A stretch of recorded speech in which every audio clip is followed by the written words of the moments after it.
Hi, my name is Robert Chelle with Chelle Law, and my law firm assists professionals with employment contract issues. Today I'm going to talk about what needs to go in a termination letter from an employee. So, if an employee has decided they no longer want to work for the employer, what to put in that letter. First, we have a few things to talk about as far as term and termination. So term is the length of the contract, and it should be specified, it could be 2 years, 1 year, 3 years. And then there's normally language that would say it would automatically renew for 1 year periods after that. More and more, there are evergreen contracts, which just mean there's no initial term specified. It just says the contract goes on forever until terminated by either party. So first thing to identify is what's the term.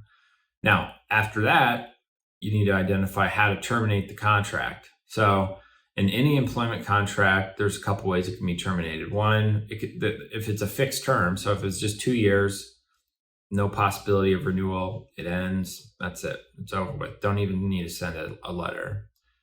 Mutual agreement. So if both parties just approach the other and like, this isn't working out, we don't need to give notice, let's just move forward.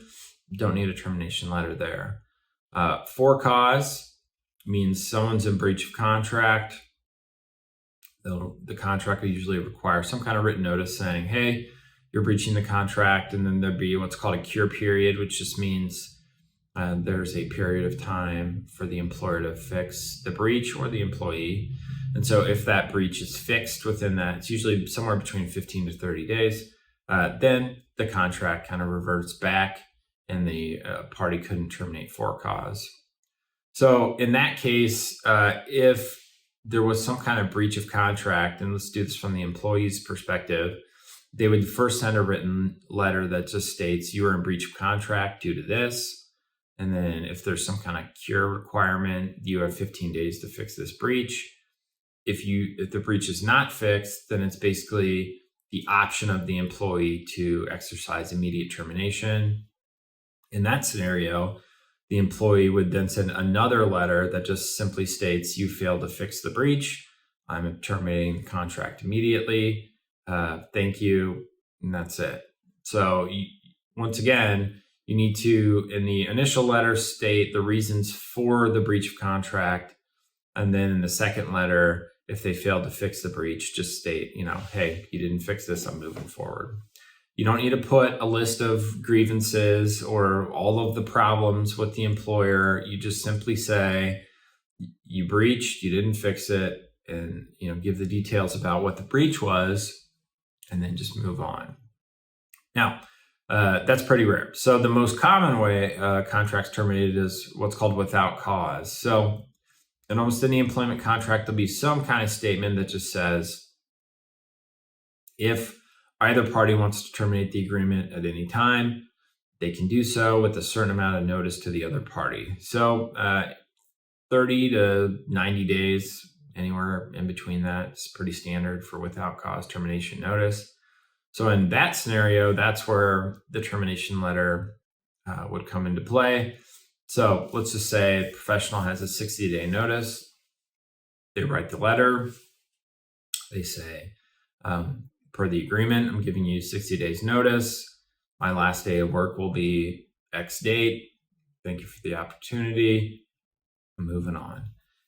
Once again, this letter is not the time for an airing of grievances or all of the problems. There's no benefit to the employee from putting all of that down on paper.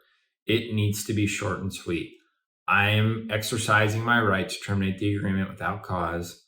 I'm providing you with this amount of notice as required. My last date of work is this. Thank you for the opportunity. Good luck. That's it.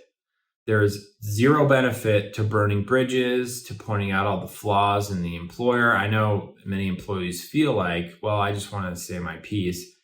It's not a good idea for a couple of reasons. One, at that time, that job may stink because of management, mismanagement, the people you're working with, the opportunity. whatever. And if you send some nuclear bomb letter and totally destroy the relationship, what if something happens down the road? What if the manager changes? What if they move into a new territory? What if someone buys them out? If you've nuked those relationships, but then maybe that opportunity is much better now, it's a bad look, and you may have lost out on being able to go back. So that's one reason not to do it. And the second one is there's just simply no benefit. If you're moving on, move on. You just it feels good as the employee to get all that stuff out, but when it's written, it's forever. And so they're going to have that letter. If it's really bad, they're probably going to show it around to other employees or management, and it just makes the employee look bad. So keep it short and sweet. Say this is the section of the contract I'm exercising. This without cause termination, last day of work. Thank you. Move on. That's it. So hopefully that was helpful. If you have any questions, you can always call my law firm at the phone number listed below in the description, or you can always reach us through our website, chellelaw.com. There's a link below. If you have any questions, let us know. So thanks. Appreciate it.